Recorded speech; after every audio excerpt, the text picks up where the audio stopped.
budaya di Indonesia kan ya, ketika orang tua meninggal, kok kuburannya masih basah, kok udah ngomongin waris gitu kan, kayaknya kurang sopan. Kurang gitu sopan. Kan. Iya, maksudnya pamali gitu kan kalau kata orang Sunda pamali. Terkesan bahwa yang namanya bagi waris itu selalu kaitannya dengan sengketa. Cara berpikir masyarakat yang agak sedikit bertentangan dengan agama ini yang perlu juga diluruskan. Jadi makin cepat dibagi itu ya makin bagus, makin baik, dan tidak akan timbul persengketaan yang macam-macam.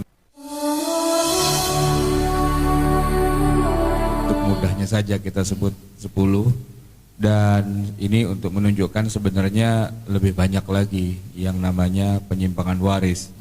Jadi kalau boleh saya urutkan begitu, 10 itu yang pertama adalah membagi waris dengan cara menyamakan antara anak laki-laki dan anak perempuan. Bagi rata. Ya, dibagi rata.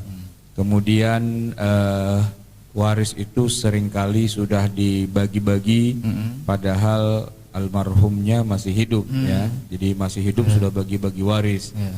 Kemudian juga seringkali terjadi percampuran atau kerancuan. Ini waris apa hibah, apa wasiat, karena tidak bisa merinci ya, dan kemudian itu menjadi sumber konflik di dalam keluarga. Yang satu bilang ini hibah, yang satu bilang ini waris, yang satu bilang ini cuma dipinjamkan dan sebagainya gitu ya. Nah, yang keempat yang kemarin juga sudah kita bicarakan itulah kerancuan harta suami dan harta istri. Padahal di antara mereka berdua itu kan sebenarnya ada apa? Ada hubungan saling mewarisi kan. Kalau suaminya meninggal, maka istrinya menjadi ahli waris. Kalau istrinya yang meninggal, maka suaminya jadi ahli waris. Saling mewarisi. Nah, cuman yang jadi masalah karena harta mereka itu nggak jelas, rancu. Terus apa yang mau diwarisi kan? Nah itu ya. Kemudian kita juga sudah bicara tentang warisan yang kemudian dikuasai oleh istri atau suami. Ini kan tidak karena rancu ya. Suaminya meninggal, istrinya masih hidup. Nah itu umumnya di masyarakat kita, si istri ini lantas tiba-tiba merasa dia menjadi pemilik dari harta suaminya itu, tidak segera bagi waris gitu ya. Padahal itu ada hak anaknya di situ ya. Padahal ada hak anaknya yang mungkin kalau anaknya masih kecil malah anak yatim gitu kan. Dan ini kasus juga bisa terjadi sebaliknya, yang meninggal istri, lalu suami tiba-tiba merasa semua harta istri itu milik dia sendiri dan tidak dibagi-bagi begitu ini termasuk penyimpangan juga ini. Nah itu penyimpangan yang sudah kita bicarakan 5 yang kemarin. Nah hari ini sisanya mungkin Ustadz Abdul Wahab bisa jadi jelaskan. Sudah ada 5 penyimpangan yang kita bahas, tinggal yang nomor 6 dan seterusnya. Bisa disebutkan Ustadz Wahab, poin yang ke-6, penyimpangan apa yang sering terjadi di Indonesia? Ya, yang ke-6 itu yang menjadi salah satu penyimpangan yang banyak di Indonesia gitu ya. Adalah menunda pembagian waris. Menunda pembagian waris. Iya, jadi karena banyak faktor segitu ya yang mendorong orang itu untuk menunda pembagian waris. Ya salah satunya misalkan budaya di Indonesia kan ya, ketika orang tua meninggal, kok kuburannya masih basah, kok udah ngomongin waris gitu kan. Kayaknya kurang sopan. Kurang gitu sopan. Kan. Iya, maksudnya pamali gitu kan kalau kata orang Sunda pamali. Ini atau misalkan nunggu dua-duanya meninggal. Nunggu gitu. Orang tua dua-duanya meninggal. Iya, karena kan yang misalkan meninggal bapak nih, gitu kan. Mau bagi waris gak enak karena masih ada ibu. Masih ada ibu. Tunggu nanti sampai dua-duanya meninggal baru bagi waris. Nah ini bagaimana menurut Islam? Dalam Islam sebetulnya pembagian waris itu dianjurkan untuk disegerakan. Untuk disegerakan. Tapi ada nggak pengecualian untuk ditundakan? Ada nggak? Misalkan ada. Jadi begini, sebelum masuk situ ya. Jadi kenapa harus disegerakan? Karena begini, begitu almarhum itu meninggal, maka status kepemilikan harta itu sudah putus otomatis dari almarhum. Itu sudah menjadi haknya siapa? Otomatis menjadi haknya ahli waris gitu kan. Otomatis menjadi haknya ahli waris. Walaupun belum dibagikan, itu pada dasarnya sudah menjadi milik ahli waris. Nah makanya kalau belum dibagikan oleh orang yang megang harta itu, padahal ini sudah menjadi milik ahli waris, ini menjadi berarti dia menahan harta orang lain. Bisa jadi orang lagi butuh kan. Iya betul. Gak semua ahli waris itu orang kaya misalnya. Kalau semua orang kaya mungkin gak butuh, gak masalah. Tapi ini misalkan kadang-kadang ada ahli waris yang lagi butuh uang. ini ada harta warisan yang belum dibagikan. Sedangkan orang yang megang harta warisan itu dia pegang dan nggak dibagi-bagi. Itu kan zolim terhadap orang yang ahli waris yang sedang butuh uang. Kalau ada orang meninggal, kok sehari kemudian gitu misalnya sudah langsung dibagi waris, itu malah dianggap aneh di negeri kita. Dianggap apa ya, ini kuburannya masih basah, kok udah meributkan urusan harta. Kenapa enggak pada ngirim Fatihah dulu, kenapa enggak pada mendoakan dulu yang akur gitu ya. Terkesan bahwa yang namanya bagi waris itu selalu kaitannya dengan sengketa gitu ya. Sengketa. Jadi seperti apa namanya, ada pamali atau ada sesuatu yang dianggap kurang etis, kurang apa namanya, kurang adab, kurang santun, itu kalau segera dibagi gitu. Ya paling enggak nunggu setahun lah gitu. Baru ya kan. Itu masyarakat kita tuh begitu cara berpikirnya, ya kan. Saya juga tidak tahu kenapa kok ada semacam anggapan seperti itu, padahal ya tadi seperti yang disebutkan, ini kan kalau nggak dibagi berarti yang berhak itu tidak segera menerima, ya kan. Dan semakin tidak jelas nanti akan muncul resiko-resiko yang panjang. Misalnya ada salah satu ahli warisnya malah meninggal, belum sempat menerima, belum sempat menerima sudah meninggal. Ini pertanggungjawabannya di akhirat bagaimana? Nanti kan dia akan bilang, saya punya harta tapi dikuasai sama saudara saya yang tidak mau dibagi-bagi waris juga. Itu kan jadi hutang itu sebenarnya, ya kan? Kalau nggak segera dibagi. Faktornya pertama karena hartanya itu nanti bisa mengalami masalah, atau para calon ahli warisnya juga akan mengalami masalah kalau tidak segera dibagikan. Makanya gitu. sebaiknya disegerakan ya. Sebaiknya disegerakan dan juga cara berpikir masyarakat yang agak sedikit bertentangan dengan agama ini yang perlu juga diluruskan. Jadi makin cepat dibagi itu ya makin bagus, makin baik, dan tidak akan timbul persengketaan yang macam-macam. Apalagi misalnya almarhum ya sebelum meninggal itu sudah menyiapkan segala sesuatunya. Ibaratnya nanti kalau saya mati tinggal ngebaginya itu semua udah lengkap, dokumennya udah jelas, ya dokumennya sudah ada. Istilahnya sudah tinggal pencet tombol oke, gitu aja udah terbagi gitu kan. Ini muwaris teladan ini. Calon pemberi waris yang teladan. Karena dia mungkin udah belajar waris. Dia udah belajar waris, udah tahu, jadi hartanya yang mana saja sudah dia tetapkan gitu ya. Terus calon ahli warisnya juga sudah diajarin ilmunya. Jadi begitu dia meninggal, ayolah gitu ya. Ya paling sibuk-sibuk apa, seminggu 2 minggu tuh sudah selesai urusannya. Selanjutnya poin yang ketujuh, apalagi penyimpangan yang ketujuh. Masih terkait juga dengan yang keenam, yaitu bagi waris itu dikesankan bagi waris itu adalah bagi-bagi uang. Bagi-bagi uang, padahal yang diwariskan itu bukan uang. Biasanya sih kalau waris itu kan tanah atau rumah atau kendaraan dan sebagainya. Tapi kebanyakan masyarakat kita punya pemahaman bahwa ya semuanya itu dijual dulu, jadi duit, baru duitnya dibagi-bagi. Itulah yang namanya bagi waris katanya. Jadi masyarakat kita mengenal bagi waris itu bagi uang. Nah padahal yang diwariskan itu bukan uang. Yang diwariskan itu aset berupa tanah, berupa rumah, berupa kendaraan dan yang lain-lainnya.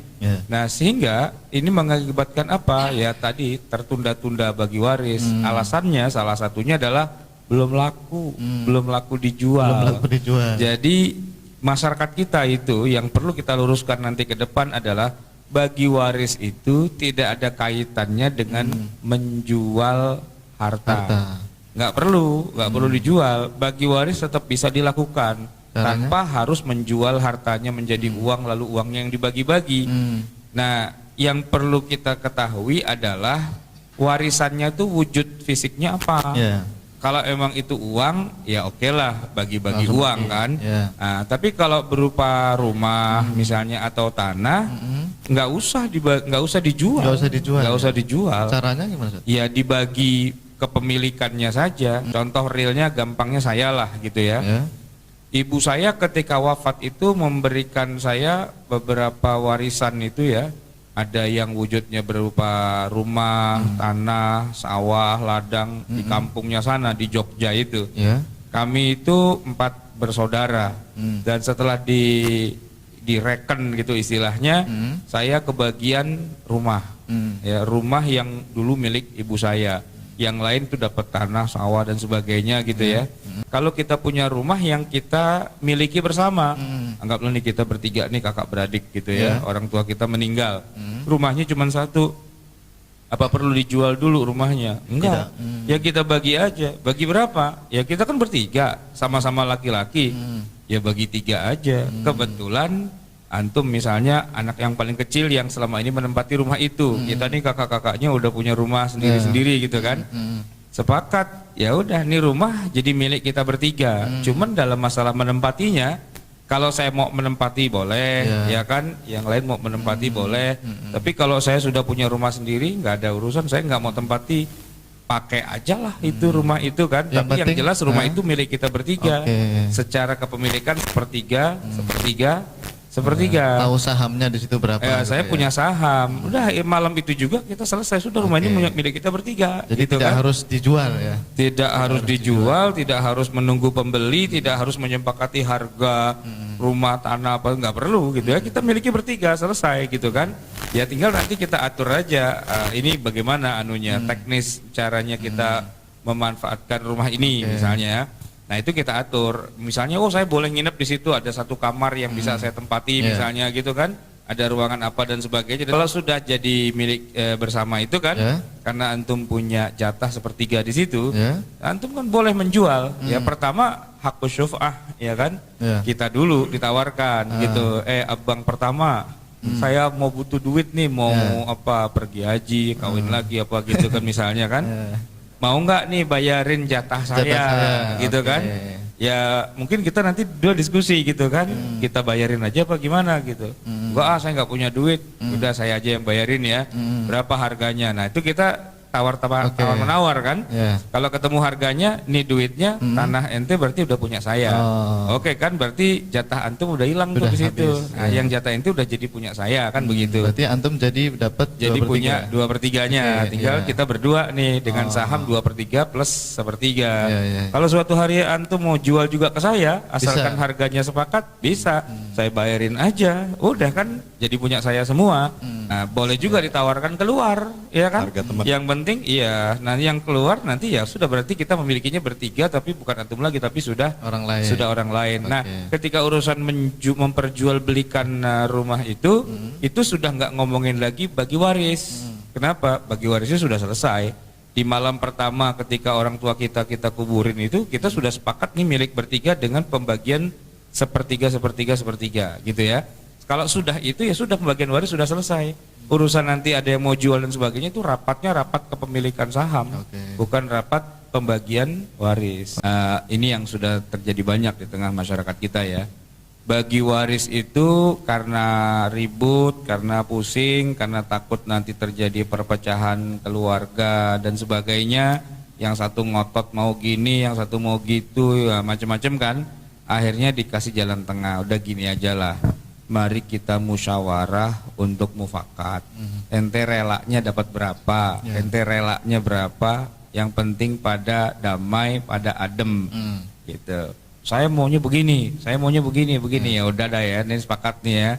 Udah dibagi waris sesuai dengan kesepakatan. Itu insya Allah semuanya masuk neraka. Iya, semuanya masuk neraka. Kenapa? Karena menginjak-injak Al-Quran, menginjak-injak Sunnah, menginjak-injak syariat Islam.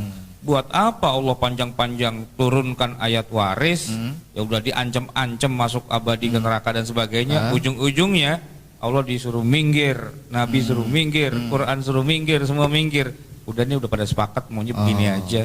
Itu semuanya masuk neraka bareng-bareng itu. Ya yadkhuluna an-nara ajma'in. Ini kan karena dia menentang saja. Kita sih nggak punya hak untuk bilang semoga diampuni. Enak aja ngomong semoga diampuni. Enggak, orang pelanggaran kok. Kita cuma beraninya bilang begini, kalau itu melanggar ancamannya neraka. Terus gimana, apa mau dikasih gerasi? Ya tergantung presiden mau ngasih gerasi apa enggak. Hisabuhu ala Nah, Allah. iya, lu minta ampun dulu. Kalau emang ternyata diampuni sama Allah ya alhamdulillah. Kalau nggak diampunin ya bukan urusan gua lah, gua cuma ngasih tahu aja begitu kan. Oke. Ya, jangan minta ampun sama saya gitu. Berarti loh. wajib ya Ustaz Wahab ya untuk menerapkan ilmu waris ini. Betul, karena dikatakan dalam Al-Quran itu kan bahasanya wasiyatan minallah, wasiat dari Allah.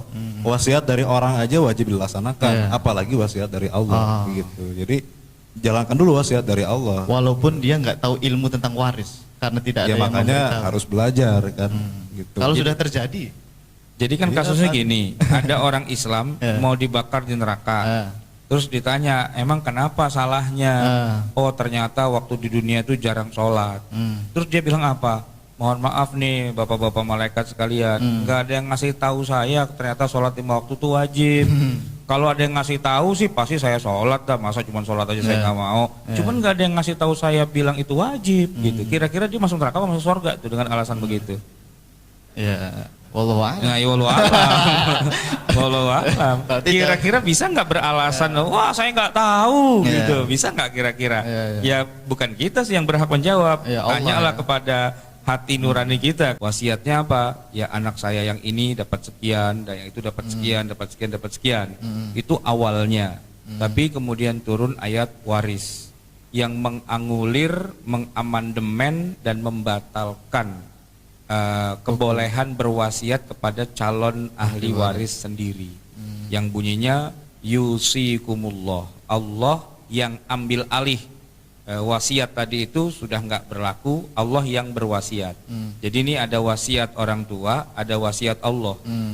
Yang mana yang mau kita pakai? Nah, wasiat orang tua itu sudah dihapus dalam Al-Quran, yang dipakai adalah wasiatnya Allah. Fi auladikum, dalam urusan bagi waris untuk anak-anakmu, lidzakari mithlu hadzil unthayain. Untuk anak laki-laki itu baginya 2 kali lipat dari anak perempuan. Ini wasiat minallah, wasiat dari Allah. Wasiat orang tua dulunya iya, tapi setelah turun ayat ini maka yang lama itu sudah tidak sah, sudah tidak berlaku, dan dikuatkan dengan hadis Nabi, la wasiyata liwarisin. Tidak ada wasiat lagi buat calon ahli waris sendiri, karena sudah di take over, diambil alih dengan adanya hukum waris. Nah, wasiat yang berlaku hanya kepada yang bukan ahli waris, itu pun dibatasi as-sulus, sepertiga saja. Wasulusu kasir, lebih dari sepertiga udah nggak boleh, karena itu haknya udah di-keep buat calon para ahli waris itu. Wasiat kepada calon ahli waris mungkar, mau wasiatnya kayak gimana, pokoknya mungkar aja nggak boleh. Baik, jelas.